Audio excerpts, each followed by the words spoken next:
I was fortunate to have been re-elected as president of the WBC. The 9 continental federations and the board of governors have put the trust in my person to run the WBC for 4 years. And I'm very honored and very committed to make my best effort to continue making boxing safer and better for everyone. We had a variety of sessions which are mandatory to hold during a convention. Most importantly, of course, are the ratings and the mandatory sessions in which we review the whole year, and every division is reviewed, and the mandatory status of each division is confirmed. In the heavyweight division, we had the confirmation, the winner of our champion Tyson Fury against Deontay Wilder will face Dillian Whyte if he wins his fight this Saturday against Povetkin.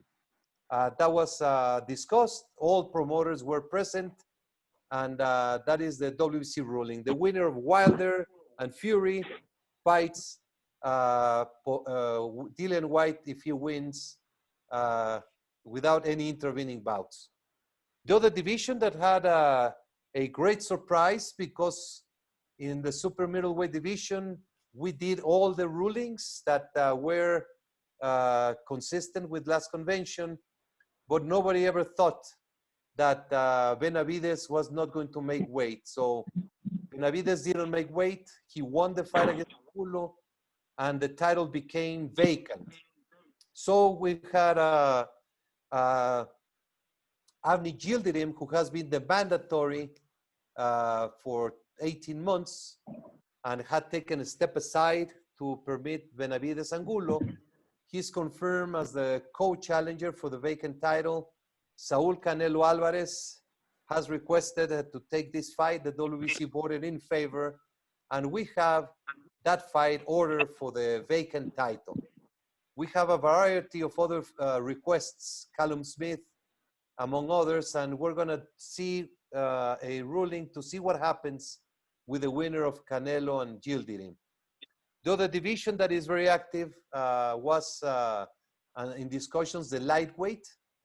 The WBC has confirmed the fights that are going to take place, which is we have Lomachenko fighting against Teofimo Lopez, October 17, in a unification bout for all the belts, which is sensational. We have Devin Haney granted a voluntary defense.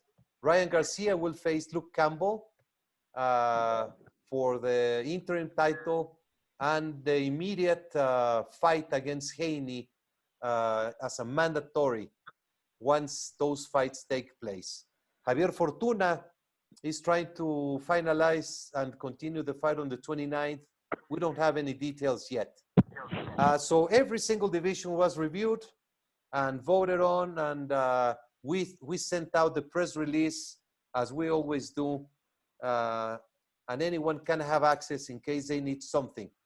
We had more than 40, if you can leave that, that picture back, we had more than 40 promoters present, which was very nice. It was great to see. They all were very respectful to the process. There was much participation, and I was very happy to see that the boxing industry came together during the convention. The other topic that is of great importance is the ring officials. We had the seminars for judges and referees. Victor, are we able to play videos or no?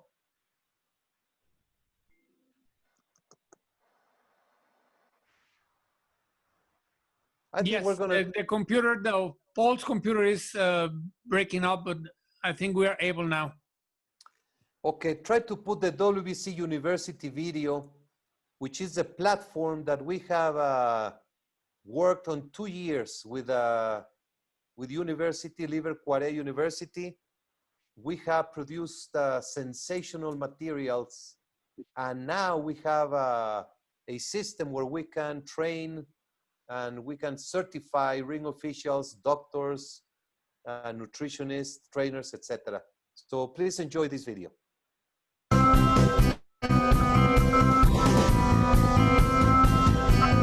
The WBC University was born from the World Boxing Council to train the best qualified ring officials in the world and keep them in the forefront of knowledge and the skills they need to better develop their work as referees, judges, and ring supervisors. WBC University is an initiative of the World Boxing Council in alliance with Liber Cuare University that aims to professionalize the main actors involved in boxing. The online courses are created based on WBC ring officials' new guidelines to provide academic information on several topics such as boxing referee, boxing judge, ring supervisor, boxing trainer, and nutrition and weight management.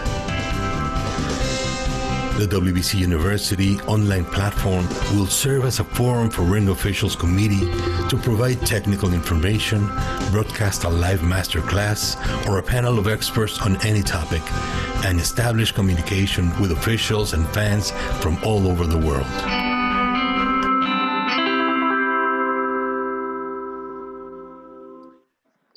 The WBC is working very hard with the ring officials to implement a few variations and to improve what the judges and the referees mechanics and performance. The top priority is uniformity. Once you achieve the training for the official to have a uniform set of guidelines, then you are in a much important position to make sure that justice prevails in the judging of fights. We have, my father had a vision since 2010. He tried to develop a system, a tablet, to be used by the judges, in which you would not only have a quantitative result, but also a qualitative result.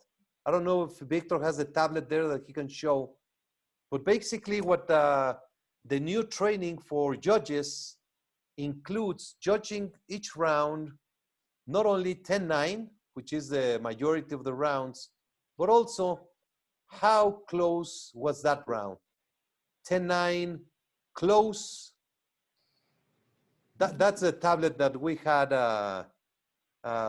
for 10 years ago or a little bit more.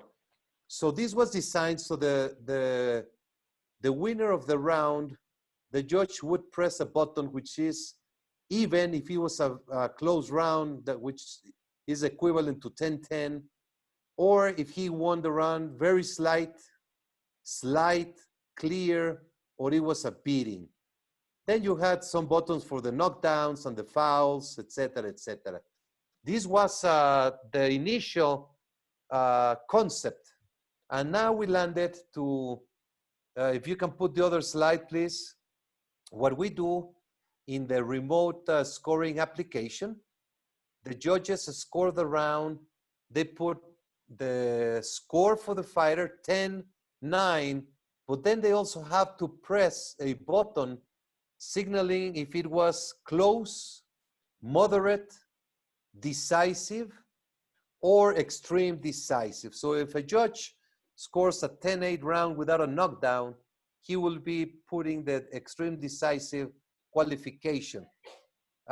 This is giving a very good opportunity for the training of the judges because the concentration has improved tremendously. There are many rounds that any of us can say it's 10-9, but the importance is, was it a close, was it a moderate or a clear advantage by one of the fighters? When you see a round scored and you see 10-9 for Cynthia, but you have 10-9 close. And Javier Cubedo scores, instead of 10-9 close, he scores 10-9 close for the other fighter. Well, there's a 1 degree separation, which clearly indicates that was a very close round, difficult to score. But if one judge goes 10-9 decisive for Cynthia, the other judge goes 10-9 decisive for Javier, that's a 6 degree separation. And there's a problem right there in one of those two judges. We will be talking very much about this because this is going to lead to the new thinking of the judges eventually. We are working on the remote scoring diligently. Remote scoring gives you... no estarás cortando mi pino. Leo Benatar, ¿le puedo pedir un favor si pone su micrófono en silencio? Muchas gracias. So when you have a remote scoring, what it's doing, it's evaluating officials, it's training them, but now it's also an opportunity to support promoters and boxing commissions when there are limitations on the amount of persons that can be present in an event in order to host it due to the COVID-19 restrictions. We have done many fights from Las Vegas, Mexico, Michoacán, and a few other countries remotely. And this weekend is gonna be a great experiment. Tomorrow, Friday, we're gonna have the fight that is taking place in Hermosillo, Mexico. It's gonna be aired, okay, a little bit late, but we have the chart here. So if you see from Shakur Stevenson, Felix Caraballo fight, if we go to round 3, you see one judge 10-9, all the judges gave it a 10-9, okay? But one gave it with the moderate, then the other one with the decisive, one with the close, moderate and decisive. So between them, they know that Shakur Stevenson won the round, but they are not certain. They're not in agreement if it was a close, decisive, or moderate. Whoever has questions about this and would like to have a little bit training, we would love to do a session with the press. So I was talking about the remote scoring. This Friday, we're gonna have a show in Mexico. It's gonna be shown in ESPN Knockout, and we're gonna do remote scoring in addition to the official judges who will be in this card. But also, these judges are gonna be situated in platforms, so they can have a great view of the ring. One of the things that we have all known, when you are ringside, the judge is right next in the ring. He has to look upwards. The referee gets in the obstruction of the vision, and many times the action takes place in different sides of the ring, which is not necessarily the best vision for the ring official. We're trying to see different options to position the judges in a special platform so they can see, just like in tennis. In tennis, you see how the judge is in a very high chair and he can perfectly see the whole court. So this is another experiment we're working on. We will have remote scoring Friday in Hermosillo, Saturday from the Dillian Whyte-Povetkin and Persoon Taylor rematch. We're gonna have remote scoring for that fight as well. And Saturday night from Las Vegas on the ESPN show. So we're gonna have a pool of officials score those bouts, and we're gonna release round by round the remote scoring judges' scores to see, create fan interaction and to have media interaction as well, because some of you in the media world also like to score round by round. So this is something that's going to build into something. These are unofficial scores. It has the only intention to open the transparency of boxing and to get interaction between the fans and the media with the ring officials that are trained and are not just fans. On the referees training, we had a sensational session. We had Jay Nady, Frank Garza, Hector Afu, and Ed Colantes participating. And we had many examples of complicated situations in the ring. And we began with Jay Nady. So he made a mistake. It was shown on the video. And he was very happy to recognize and to share what happened to him, how it should have been handled properly. So it was a very good interaction. These actions are not pretended to criticize any single official, but most importantly, the intention is to have their expertise to say exactly what it should be and how it should have been performed, and to teach others that they can themselves be found in difficult situations when they do a fight anywhere in the world. The next topic that was of great success, we had an amateur boxing panel, and the WBC has confirmed the creation of the WBC Amateur Federation. We have the presentation from many members of amateur world around different countries. We had the USA Boxing, we had Canada Boxing present. Greg Serve was a member of the panel. We had Miguel de Pablos from Spain, Joel Campuzano from Illinois, Bert Wells from and Joe Sanders from the USA. So South America, Marquez and Arienti. So we have a great plan of action for 2021 for the protection of our sport in the amateur field. Next, we had also women boxing. We spoke about women boxing and the work that the WBC will continue to do. And we have unified the belt. We have now the belt for women is exactly the same belt that the man received. And this is just a ratification of our continued support for the equality. Back in 2004, the belt that was created when we started sanctioning women's fights was smaller and had a very nice flower like in the leather, had some pink, but women themselves, they demanded that they wanted the big belt, the real one.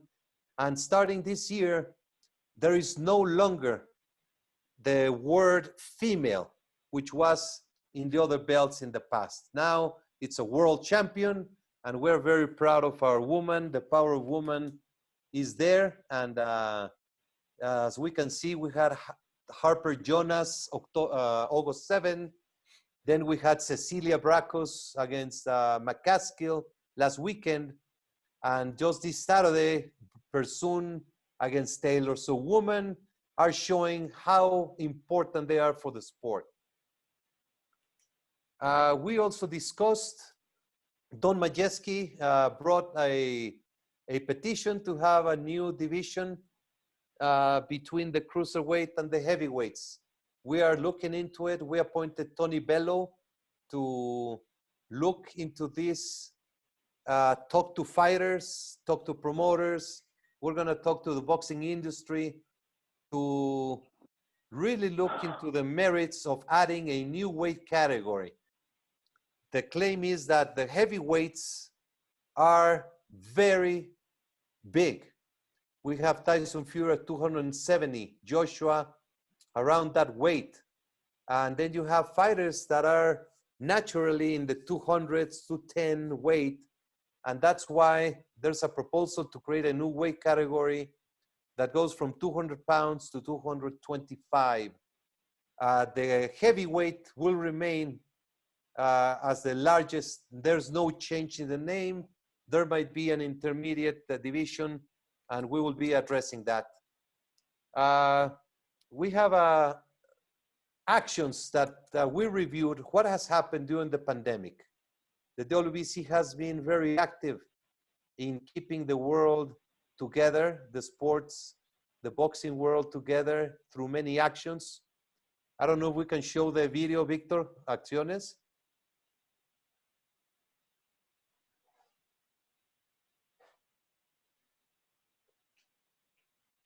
We did, specifically, we started with the WBC workout.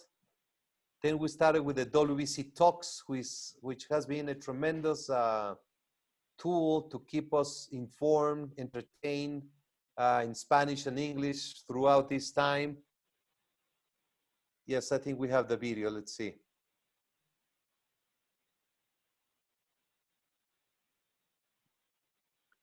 We created the Heroes for Humanity proposal, an activity that touched the hearts of many from around the world. And during the convention, we had two very special awards. The hero, okay, here's the video. The WBC has dedicated its worldwide platform not only to sports, but to global outreach. We are a cloak of many colors, religions, races, and ethnicities, and our goal is to empower those who are in need and inspire our community. The WBC honors those who are world champions, as well as those who are champions of the world. Here are some of the programs, and we are grateful for all who participate. WBC Cares is the umbrella under which WBC philanthropy programs thrive. Fueled by compassionate volunteers, inspiring and aiding the community. Guided by Jose and Mauricio Sulaiman, chaired by Jill Diamond, and Christian Mansour, co-chairman.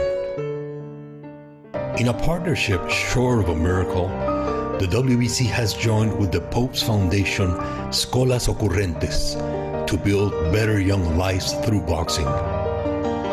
Heralded by Mauricio and Hector Sulaiman, we reach out to the most difficult areas and bring wisdom, encouragement, and respect.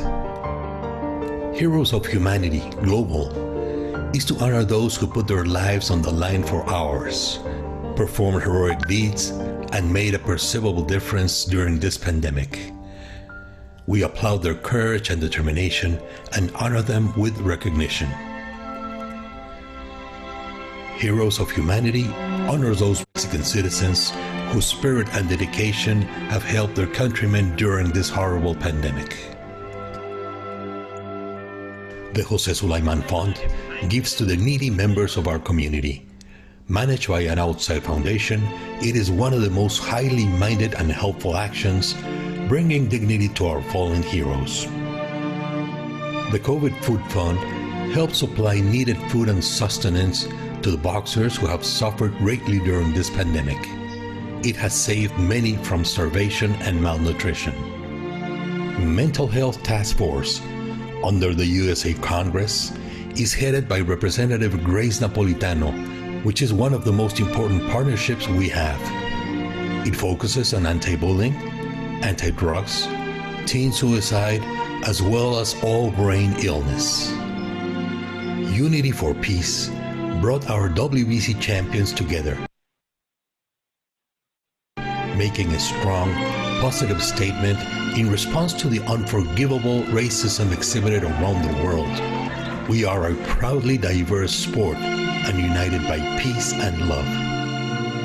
BoxVal stands for the values we learn in boxing: respect, sportsmanship, and diversity. We consider it our most important teaching tool as it represents the WBC's ideology. WBC Talks was created to keep our community together and safe during these isolating times.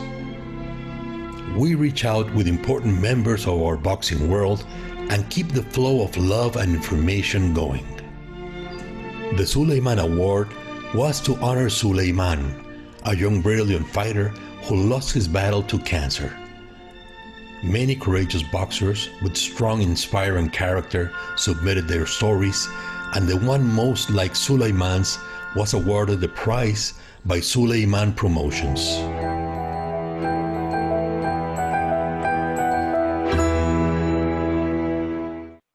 So with a social responsibility as our torch that we handle, we created also the Champion of Life award. Last year, Adonis Stevenson received it with great emotions in Cancun, and this year, Mr. Santa Cruz, Leo Santa Cruz' father, Jose Santa Cruz, received the Champion of Life. He knocked out cancer and COVID-19. He's a great hero, and we're just very proud.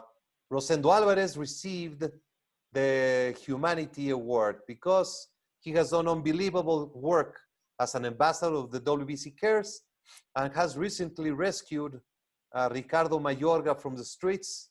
He's in a rehab facility, and once the airport opens, we're going to bring him to Julio Cesar Chavez Clinic in Culiacan. We started the Lebanon Relief Fund with donations to be destined to support the country of Lebanon after the horrific tragedy of the accident of the explosion that they had. And we have the Opus book, the best 100 fights. We have the e-game that is going to be started at the end of the year. And so many interesting things that we are doing outside the ring. The last emotional moment was with Bridger Walker, the bravest man on earth, who was greeted by Mike Tyson, by Jose Ramirez, by marvelous Marvin Hagler in a very emotional moment. I don't know if we have the pictures and the video of Bridger, our bravest man champion. Yeah, there you are. Okay. How you guys doing? Good.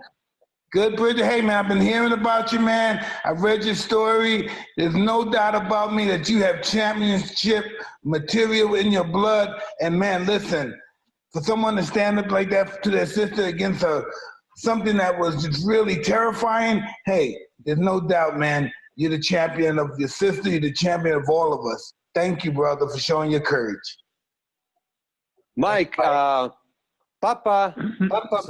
Walker is a big fan of yours. Si ya le pueden parar.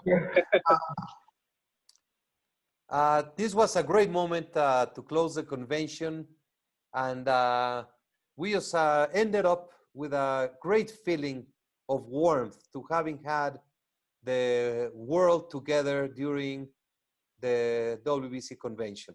So I would like to see if there are any questions from anyone, any topic. I will be very happy to respond at this time. Ernesto. Mauricio, antes que nada, gracias por darnos este resumen maravilloso de la exitosísima convención.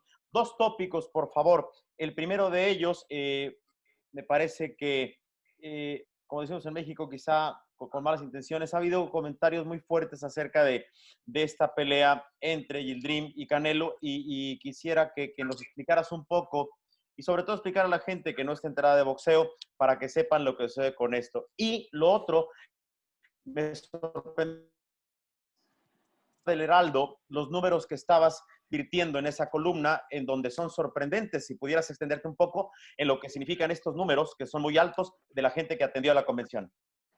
Gracias, Ernesto. I'm going to do this in Spanish and English. The question is to respond about the critics about Yildirim Alvarez that have been seen in some of the networks. And the other question is about the convention. So, la respuesta, Ernesto, Avni Yildirim ha sido retador oficial por mucho tiempo. Y milagrosamente, al momento, antes de esto, nadie había dicho una palabra acerca de Yildirim. Ahora que entra el nombre del Canelo, ahora resulta que es un bulto y que eso no tiene los merecimientos para pelear por el título. Yo le invitaría a todos aquellos que han criticado a Yildirim que lo estudien, que vean la pelea contra Dirrell para que vean qué clase de boxeador es. Me apena que nadie haya mencionado en 2 años su nombre con alguna objeción del por qué está ahí, pero ahora resulta que ya entra el nombre del Canelo dentro de la fórmula y ahora sí ya es un problema. Canelo Álvarez es el campeón franquicia, eso le da derechos y atributos a solicitar y a tener el primer pase directo para disputar cualquier campeonato. Eso ha sido también claro por 2 años. Entonces es una gran pelea, estoy muy contento, muy motivado y será un evento muy especial. Avni Yildirim has been the mandatory contender of the division ever since he lost with Dirrell. The fight with Dirrell was controversial. It ended up in a technical decision due to a cut, and there was an immediate order for a rematch by the WBC. And nobody ever objected Yildirim's position until today. Why? Because the name of Canelo Alvarez is now into the mix. I would invite anyone who has any objections on Yildirim to watch the fight against Dirrell, and that way you can see the level of fighter that he is. I'm a little bit surprised, but I invite anyone to study a little bit more the facts because there are concerns that are not founded. Canelo Alvarez, as a franchise champion, has had, and it has been always transparent and clear that he has direct pass to request a WBC championship. That has been also clear since the inception of the franchise designation. So this fight, Yildirim Canelo Alvarez, is a very good fight for the WBC championship. And I invite anyone who has concerns just to start communicating and we can talk about it, but the facts are clear and everything has been transparent for the past 2 years. La segunda es los números. Mauricio, querido, discúlpame que te interrumpa. Solamente para precisar, la respuesta es Canelo solicita la pelea y el cuerpo de gobernadores del consejo vota 36-1. ¿Es correcto? Correcto, correcto. Él tiene la facultad al ser campeón franquicia de solicitarlo. Okay. Se aceptó y se mandó a la votación. El otro punto, 5,500 y tantos registrados en la convención, es un número formidable y eso se multiplica porque hubo muchos grupos que con una cuenta se reunieron a ver la convención. Esto nos dio la gran oportunidad de tener a muchas personas conectadas, siguiendo lo que pasa de una manera transparente y abierta. Ernesto asked about the numbers of the attendees that we had, which is outstanding, almost 600, almost 6,000. And if you multiply that number by those who were in rooms together, for example, several boxing commissions in Europe gather together in their headquarters to participate openly in the convention. So it was a great success and the opportunity to show to the world how they are run in an open and democratic manner. Gracias, Ernesto. Muchísimas gracias, Mauricio. Yes, Cynthia.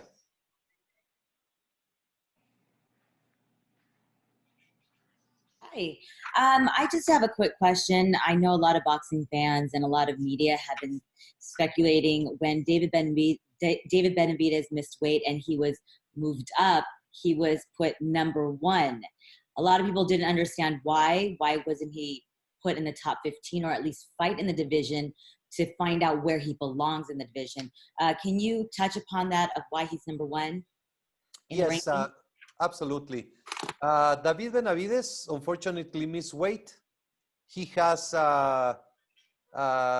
reaching out to the WBC to apologize, to express his sentiments.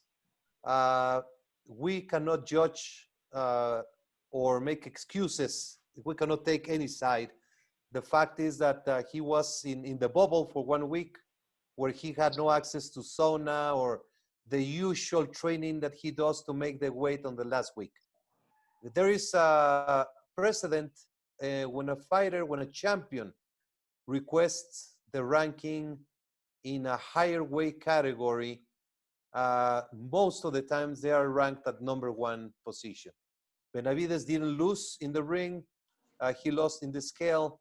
And from the gain of 24 pounds from one day to the other, the WBC believed that he will be competing in light heavyweight due to the difference that he has shown. But it is consistent. We have had many cases when a fighter requests the ranking, when a champion requests the ranking in a higher weight division. And I will be happy to share you some examples so you can share to your fans as well. I read that his father, his senior, said that it's not definite that David is going to be moving up. They are going to be hiring a nutritionist so he possibly can stay at super middleweight, knowing that it is a dangerous, what he's going through for weight, to cut weight. And given it's pandemic, we don't know when this will lift. Will you allow that as a WBC president to stay in the super middleweight, or will you make him move up in weight? Well, we have put him in the light heavyweight right now. Once we hear from them, and of course, this is going to involve, regardless on what weight category he will compete, we're going to recommend him to a nutritionist, a nutrology regimen and program. He's a young, tall, it's very tall for his age and the division. So we're gonna run with him. We had an experience with David Benavidez.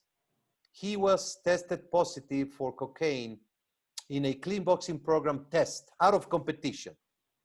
And we worked with him hand by hand. He had a psychological treatment. He had nutritionist. He had a moving of a house. He changed the state. So we work hand in hand with the fighter and his family. This is not something that we just take out or pour in. We have direct communications, and we always will work with him again regarding this weight issue, but we will not leave him alone, and we'll work together and find the best solution for his specific case. One last question. Given this pandemic, and we've seen in the bubble that he didn't have access to a sauna suit, there were no bathtubs. When the WBC belt is being fought for, or it's on the line, how would you go about this if some people do miss weight? I can't really say, because given that if there's not certain tools that they can use in the hotel and the promoters have forgot about that little detail, how are you guys going to go forward moving on if some boxers really miss weight, or they can't make weight safely in a very short amount of time? This is the new normal for us in boxing and the fighters. Yeah, we will proceed as we have just done. There are recommendations that will be, we are all learning from this, and you cannot blame anyone. You cannot blame the promoter. Yeah. You cannot blame the fighter. You cannot blame anyone, because we know what we have to do. But when the circumstances are different, we have to adjust. So I empathize with David Benavidez. I'm very sorry. This is a lesson that will help many other fighters. If you have a fight in 2 months, you better start knowing and being careful about your weight today, not 15 days or the day of the week of the fight. It's a learning curve that we will all have to join and learn and adjust.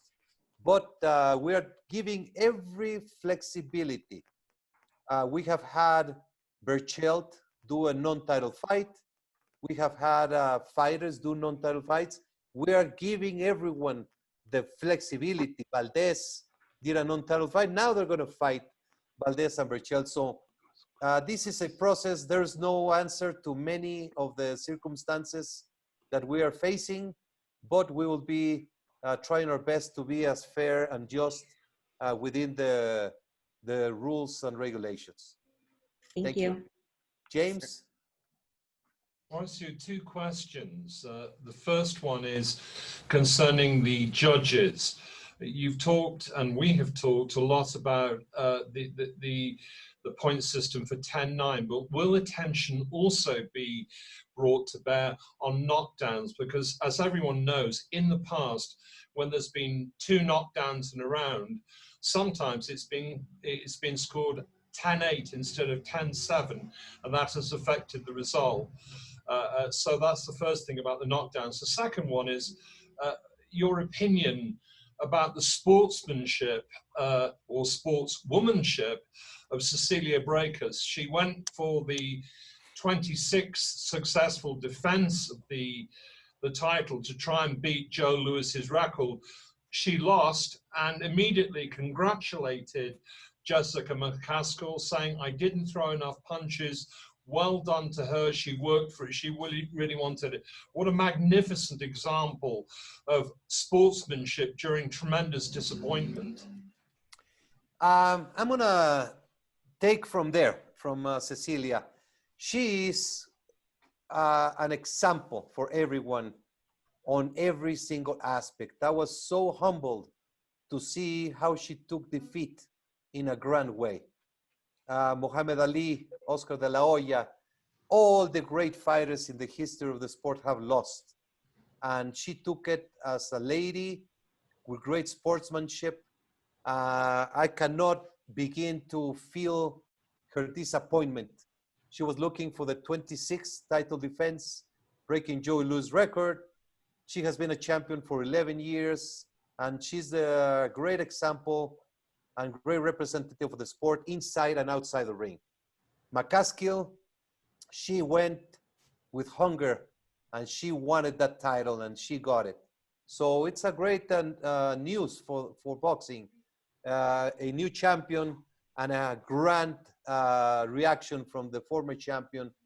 And Cecilia has absolute doors open, and we're gonna wait for her to take a few days off, think what she wants to do in the future, and then go from there. And regarding the judges, that was precisely one of the topics that we discussed. What happens on a round where there's a knockdown? When there's a knockdown, you can, most of the times you will go 10-8. That's the way it is naturally written in the guidelines. But you have to consider what happens before and after the knockdown. You can have a round go 10-7 with one knockdown, or you can have a round go 10-9 or even 10-10 with a knockdown. It is just a matter of the judge to be fully trained to score the whole 3 minutes of the round with the specific criteria of the damage that the punches create on the effective aggressiveness and the ring generalship. So it's a complex topic. Most of the rounds are simple to score without any complications, but there are some rounds when you have both fighters go down or you have point deductions, you have several things that you have to take into consideration. Michelle Joy Phillips, please. Thank you, Mauricio. I have 2 questions for you. This weekend, we obviously have Dillian Whyte versus Alexander Povetkin. I know you said that should Dillian Whyte be successful this weekend, that he will obviously go on to face the winner of Fury Wilder 3. But what if Alexander Povetkin wins? Does he also get that same opportunity, or is this just for Dillian? If Alexander Povetkin wins, he will be the WBC interim champion and mandatory contender. However, the date of the mandatory provision for him will be starting in August. So that he will not be the immediate challenger for the winner of Fury Wilder. And given the state of the pandemic, it seems like every week things are changing. It's really hard to sort of plan when we could see fans back at an event. So what is the status currently for Fury Wilder 3? It seems like it just keeps getting pushed off and there's really no heavy talks. I mean, even Tyson's tweeted today kind of saying like Wilder's gone quiet. Is there any update you can give us in terms of like what's happening there, and will we see it before the end of the year? Because we obviously know that Dillian's date is February 21st of 2021, and will that affect that as well? Yes, what we have as of today is December 19. That's direct communications that we have. And Dillian Whyte and his team are perfectly aware that February is absolutely impossible because of December fight.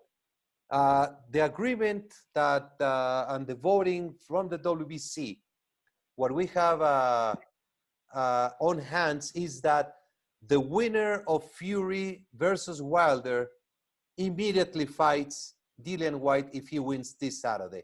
So the time of February is not a concern any longer. We have the expectations that the fight will take place in December, and then the winner fights Dillian Whyte, because the free negotiations begin right after the Wilder Fury fight. Okay, sorry, I have one more if you don't mind. Sure. Just your opinion on Dazn sort of putting it out there, or there's been sources saying that Dazn is rejecting Canelo versus Yildirim. Well, the WBC does not get involved in the promotional side of the sport. We have the fight, and then it is up to the promoters and the networks to work it out. If there is no agreement, then a purse bid takes place. Okay, thank you. Thank you. Are there any other questions? Mauricio, this is Lance. Yes. Hello, Lance. Hey, yes. Hello. So anyways, I think you're in a tough situation, I know, with Whyte and Fury, because you've made this promise to Dillian Whyte to get the winner of Fury and Wilder, but yet you've got this great new relationship with Tyson Fury. And he could potentially come to you after defeating Deontay Wilder and say, look, I've got this agreement in place for a doubleheader with Anthony Joshua, which, as you know, as an advocate of boxing, is probably the biggest fight that the sport can produce at this point. So would you consider making Tyson Fury your franchise champion and then allowing Dillian Whyte to get a fight for the heavyweight title, but, and allow Fury Joshua to proceed? The franchise designation was designed for fighters who move up and down in different weight categories. Right, I know, yeah. That's one of the real clarities. I don't want to speculate. There is a lot of hype in many directions, and I love this because the heavyweight is back. Finally, we have heavyweight activity at the grand stage. Let's see what happens Saturday. Let's enjoy. Let's give Povetkin and Dillian Whyte their due time. It's the time to shine. Let's give Fury and Wilder the time to shine when they do the third fight. Let's not get overwhelmed with what if. Okay. So many things can happen from now until a certain period of time. I'm just enjoying the moment. And is that not a good way to resolve this, though? We have Dillian Whyte, who has earned the stage to fight for the world championship. And Tyson Fury is a very respectable fighter. And he respects the organization, and the rules that make you a champion have to be respected when you're a champion and serve the rules. Let's see what happens. I don't want to kill any possibility, any dream, but because there's always step-aside agreements, there's always negotiations that can happen. But today, I would like to rather concentrate on the 2 fights that are mandated, what are happening. We have Dylan Whyte-Povetkin, and then we have Tyson Fury with Wilder. From there, until those 2 happen, many things could happen. Let's see what happens. And let's keep dreaming on the so many things that we can see in the ring. Thank you, Mauricio. Thank you, Lance. Are there any other questions? I believe, yes, Cynthia. Well, this question is, it's not about any fights that are coming up. It's a fight that was postponed, and I know the WBC is a part of it. I was just curious because I know that it's not about, I'm talking about my bestie, Mike Tyson versus Roy Jones Jr. But I just read not too long ago that they want this fight to be scored if this is an 8-round exhibition bout. So many people have asked me, and I'm a little confused, if it's an 8-round exhibition bout, why is there scoring? And if there's scoring, that means there's a possible outcome with a score. So what is it? I'm confused. I'm as confused as you are because okay. This is an exhibition. Yes. And when the exhibition, you know, everything started with social media. Social media is so powerful. Mike Tyson put out a 15-second video of him hitting the pads of a trainer. And he just went viral. Everybody saw that and got very excited because Mike Tyson, one of the greatest in the history of the sport, one of the most charismatic and powerful. And when they started playing with the idea of doing an exhibition for charity, how can you resist that? How can you go against the frontline battle when Mike Tyson wants to help the ones in need? Let me tell you, I met Mike Tyson when I was 17 years old. No, 16 years old. And ever since I met him, I have witnessed how he cares for others. I remember one day walking the streets of Mexico City. He was the greatest, you know, walking the street and everybody wants to take pictures or autographs, but he put everyone aside and looked at a group of kids who were asking for money in the streets, poor kids. It was like 10 or 12 of them. So he went to them and said, hey guys, come with me. He walked with them, put them in a store and bought tennis shoes for every kid. And there was no cameras. It was not showing off. It was nothing. We went to Culiacan to see Julio Cesar Chavez, same thing. So Mike has a very soft heart. Behind that monster in the ring is a beautiful human being.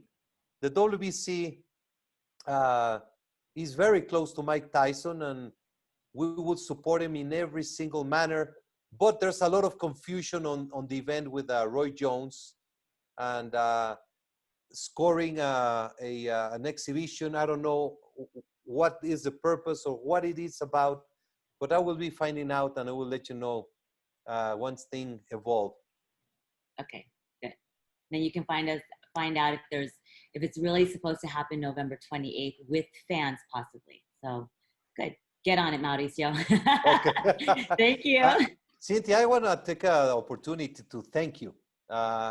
Your support in the WBC talks and the media room during the convention was sensational. Oh, thank you. You are our ambassador. You have experienced yourself what the WBC family is all about. And I'm so thankful and proud to you, Cynthia. Thank you so much. Thank you. You know, I want to also commend Ernesto and Nancy for doing the interviews because it was not easy. It was back to back, but honestly, that was the only way that we were able to talk to any fighter around the world via Zoom in the first ever virtual convention. So it was nice and it was pleasant to just watch some of the other interviews. I didn't really understand some of it because it was a lot of it in Spanish, but it was really, really good. And I mean, kudos to everyone involved in this convention. You guys pulled it off. in a very short amount of time. Technology was very difficult, but you guys did it. Thank you. Thank you, and you were part of it, and I cannot wait to do the green carpet. Oh, yes. Next time. So fun. We can do that virtual. We can really do that virtual. Yeah. That's our next goal. Nancy. Ooh. Hi, Mauricio. Hola, Nancy. Hola. ¿Quieres que diga algo? Oh, I thought you had a question. No. I want to have the green carpet so Cynthia and I can box again because I need my revenge, you know? Okay. Thank you. Ernesto Amador. Querido Mauricio, sale un poco del tema de la convención, lo entiendo, pero sin duda cuando Oscar de la Hoya declara que regresa y que regresa no en una pelea de exhibición, seguramente sacude al mundo del boxeo. Mi pregunta es enfocada a esto. ¿Cuál es tu opinión acerca del regreso del Golden Boy, un hombre que conquistó 6 divisiones, 10 títulos, y si ha tenido contacto contigo para este combate de regreso que, insisto, sacude al mundo del boxeo? Pues sí, efectivamente, todo boxeador siempre va a tener la admiración y el respeto del Consejo Mundial de Boxeo, y la seguridad siempre va a ser la prioridad. No estoy seguro las intenciones de Oscar, qué tipo de pelea, cuántos rounds, contra quién, cómo sería, en qué peso, etcétera, etcétera. Él es un boxeador que no recibió castigo, un boxeador limpio. No hay una preocupación más allá de, pues, los años pasan y van llevándose. Yo el otro día estaba jugando con mi hijo. Yo era un buen portero y volaba. Entonces me puse a jugar con mi hijo a que me chutara. Yo dije, no, hombre, voy a volar como Miguel Marín, como en los viejos tiempos. Me tira un cañonazo, mi mente dice, voy a volar y parar. No, hombre, para cuando eché el costalazo ya había entrado la bola y no me pude mover en 2 días. Entonces, el cuerpo pasa, los años te quitan. Y me gustaría entender bien lo de Oscar. Sergio Maravilla Martínez va a pelear mañana. Hay un movimiento ahí, la pandemia nos trajo a todos ver recuerdos, sentir nostalgia, y nos está llevando a hacer cosas que antes hacíamos, pero el apoyo incondicional, vamos a ver de qué se trata. Fíjate, Mauricio, que rápidamente en artes marciales hay una categoría que se llama seniors.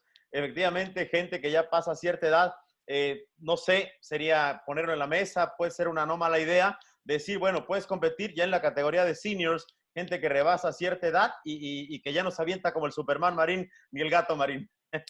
Sí, aquí el problema es que el boxeo no es un juego, no puedes jugar boxeo. No puedes jugar boxeo, pero sería algo bonito ponernos en esa categoría, sobre todo por lo que dices. Yo entiendo la edad y por mucho que haya logrado Oscar, hoy son 47 años y seguramente pesan. Así es. Ernesto, aprovecho para agradecerle a usted y a Nancy la ayuda con la convención. Fueron muy importantes para nosotros. Un placer, un honor, Mauricio, como siempre. Ernesto asked me about Oscar de la Hoya and his announcement of coming back to boxing. So I explained that the WBC is always in support of the fighters. Oscar is an icon who has written with golden letters so many episodes in the books of the story of boxing, the history of boxing. I would like to understand his intentions, when he wants to fight, against whom, how many rounds, what weight, etc. Because the support will always be there, but of course the safety of the fighters will always be the top priority. I was telling Ernesto I was a very good goalkeeper, and I used to fly like Miguel Marin. And a few days ago, my son said, let's play a little football, soccer. And so I was ready, and he shot the ball. My mind said, I'm going to fly like Marin and will not score on me.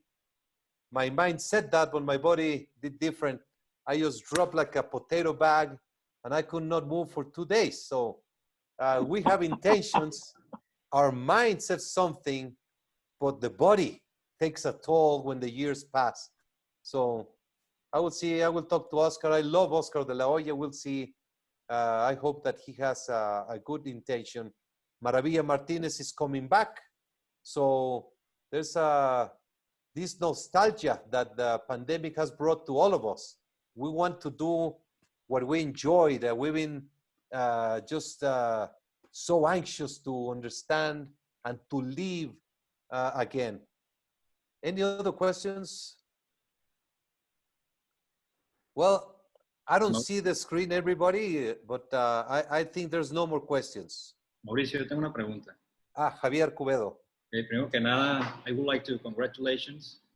I know you have been working so hard all this day. And I have been researching different platforms on the internet that I can do. How can I do a pay-per-view? Because there is no other way to do boxing events behind closed doors without losing money. It's very difficult to get sponsors to continue supporting the local boxers. Do you know of any platform that is not expensive and that meets the required needs? Just to remember that the state of Sinaloa has generated 14 world champions in the last 15 years, not including the best Mexican boxer of all the time. Javier, thank you very much. This is a great topic. Without a doubt, our greatest concern is the boxers and the gymnasiums, because they are suffering so much. When you close and you cannot operate, you lose the opportunity as a gym to operate, but also the boxers to train.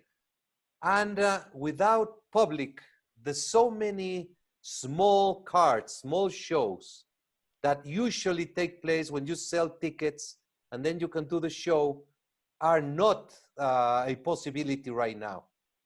I know that Carlos Molina, he's doing his third show, September 12th, and he has used a variety of networks, Fight Night or Fight Club. But I can put you in touch with Carlos. Okay. I know Ricardo Maldonado has a pay-per-view platform.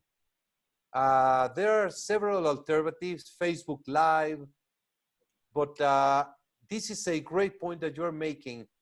And I'm gonna do a paper so we can share it with the promoters on what are the possibilities of different technologies to do pay-per-view. Okay. We are determined. We have created a program which is for Mexico now, Save Boxing in Mexico, and it can be done for any country. We just need people to take it on. We're reaching out to people who love boxing, who have companies or their own funds that they can help small promotions. And Mr. Carlos Bremer is the first one that he immediately said, yes, I will be participating in that. So what we need to do is find ways to support the small shows, the 4-rounders, even the amateur fighters, and the gymnasium. So Javier, if you accept, I would like to keep you informed and see how you can help us in this program. Oh, thank you very much. Thanks, Mauricio. Thank you, Javier. Hello, Mauricio. How are you? My name is Garbanzo from Erasmo y la Chocolata Show. How you doing? Hey, Garbanzo, ¿cómo estás, mi hermano? Muy bien, muy bien. Oye, Mauricio, una pregunta que siempre nos hemos hecho nosotros en el show. El show llega, gracias a Dios, a más de 7 millones de radioescuchas todos los días. ¿Existe dentro de la WBC, existe una fuente o un contacto en donde nosotros podamos conseguir entrevistas con los boxeadores? Porque cada vez que hay una entrevista importante, es muy difícil contactar a alguien, no necesariamente al boxeador, pero a alguien para poder, pues indirectamente promover la pelea. Hemos hablado contigo muchas veces en el show y agradecemos tu presencia, pero siempre el show de Erasmo y la Chocolata está dispuesto a ayudar a promover el boxeo, que es algo que nos apasiona. Nuestros grandes amigos como Ernesto Amador nos han echado la mano muchas veces. ¿Existe algo para poder hacer esto más fácil, Mauricio? Con mucho gusto. Está aquí en la llamada Nancy Rodríguez, que está en nuestra oficina de Los Ángeles. Y está Víctor Silva y Federico Enríquez, que con mucho gusto, cuando tienes una necesidad, una idea de contactar a alguien para promover una pelea, un boxeador, un tema, con mucho gusto los podemos poner en contacto directo. Nancy, ¿está usted ahí todavía? No, I think Nancy went on.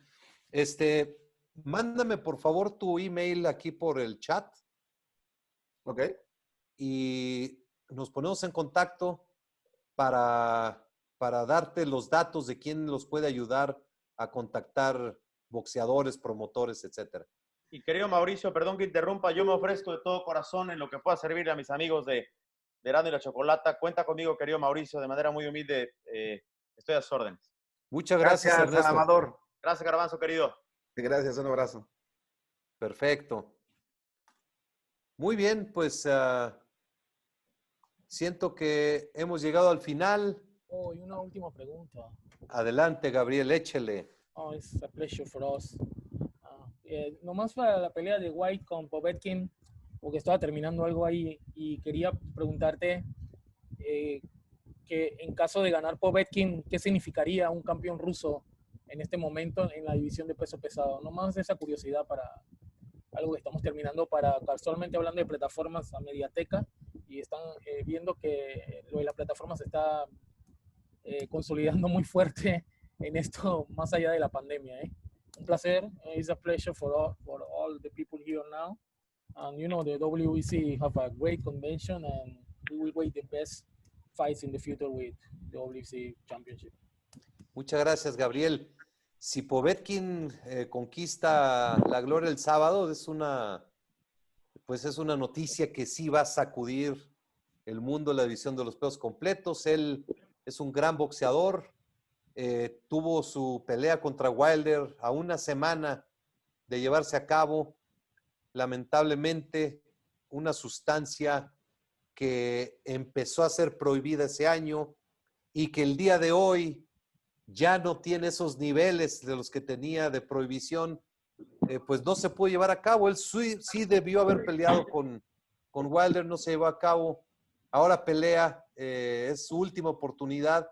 Si gana será una noticia sorprendente. Y el boxeo ruso pues está pasando un gran momento. Todos estos países, Ucrania, Kazajstán, Uzbekistán, Rusia, tienen gran talento.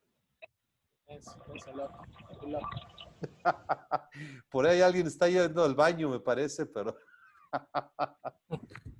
Muchas gracias. Muchas gracias. Héctor Islas. Hola Mauricio, ¿cómo estás? Un gusto saludar a todos. Oye, Mauricio, los números esperados en la convención fueron superiores a los que tenías como expectativa. ¿Fue mucho mejor de lo que esperabas? Sí, muy superiores. Gracias. Teníamos gran preocupación de que la tecnología funcionara. Funcionó en grande y es por eso que no decepcionamos a nadie, le dimos las puertas abiertas al boxeo y estoy muy contento por ello. Una pregunta más. ¿Qué fue lo más trascendental para tu punto de vista a través de esta convención? Porque hubo muchos temas. La unidad mundial. Haber podido abrazarnos de manera distante porque todos los que estuvieron ahí estaban presentes. Realmente hubo mucha atención, hubo mucho dinamismo, se dio, no se estaba hablando a una cámara, a una computadora, se estaba hablando al mundo y eso se sintió, se notó y estoy muy contento de que así fue. Gracias. Pues muchas gracias a todos. Thank you very much for your presence today. Have a great weekend. We have great boxing coming on and I appreciate you all. Thank you so very much. Muchas gracias. We have the video, the opening ceremony video to close, if you want it. We're going to put the opening ceremony video to close this session.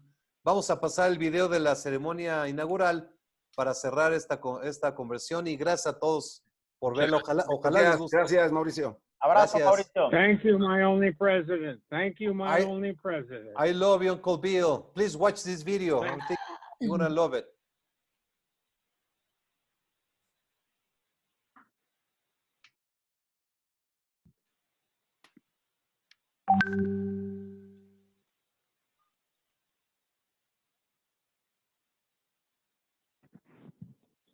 Welcome to the 58th annual. Ladies and gentlemen, welcome to the 58th annual WBC convention, the World Boxing Council's first virtual convention.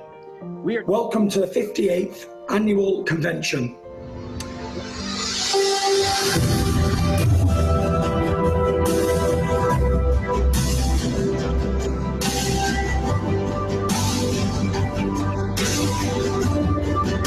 We have prepared a great convention. We have prepared technology, and we have all our staff dedicated to make this a real experience for you. That boxing is still standing tall. To all the WBC family, thank you. Our belief in the future.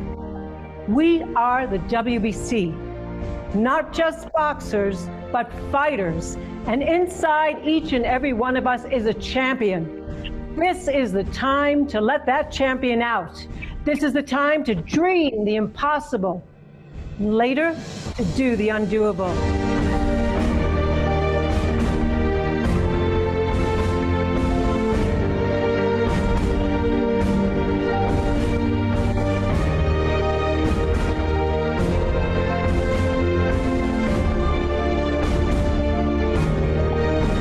En la convención anual del CMB y representar a todos los campeones mundiales. La verdad que estoy muy contento de representarlos y les invito a mantener una mentalidad positiva.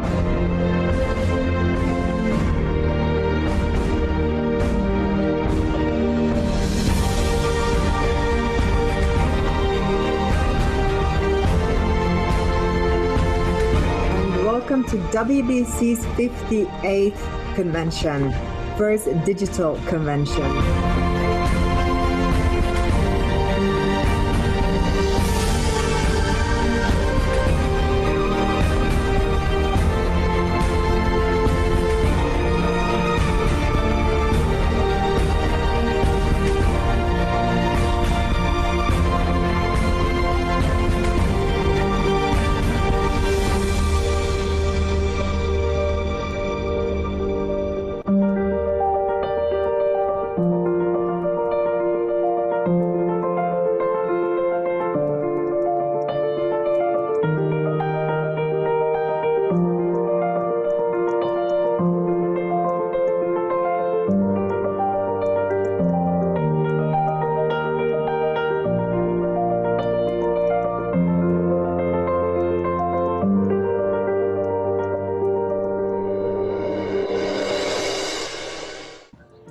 Thank you all.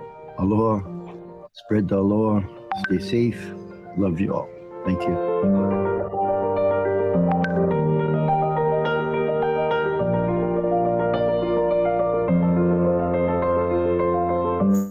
Here we go, guys. That's one. Number uno. I love it too much. I love it too much. I love it too chingo.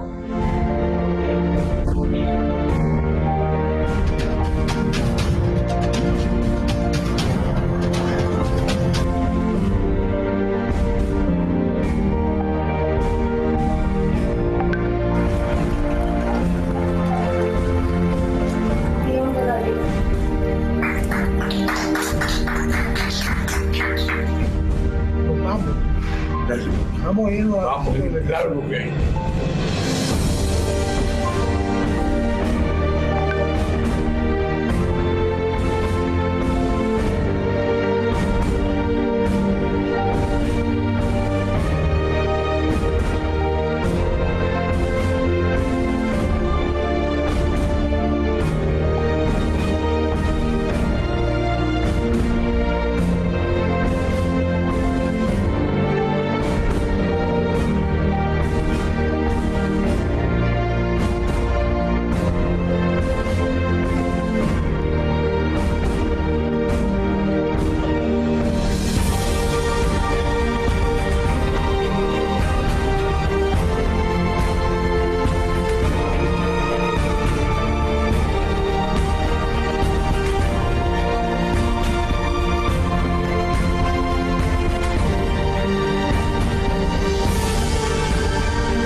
Gracias. Have a nice day. Thank gracias. you.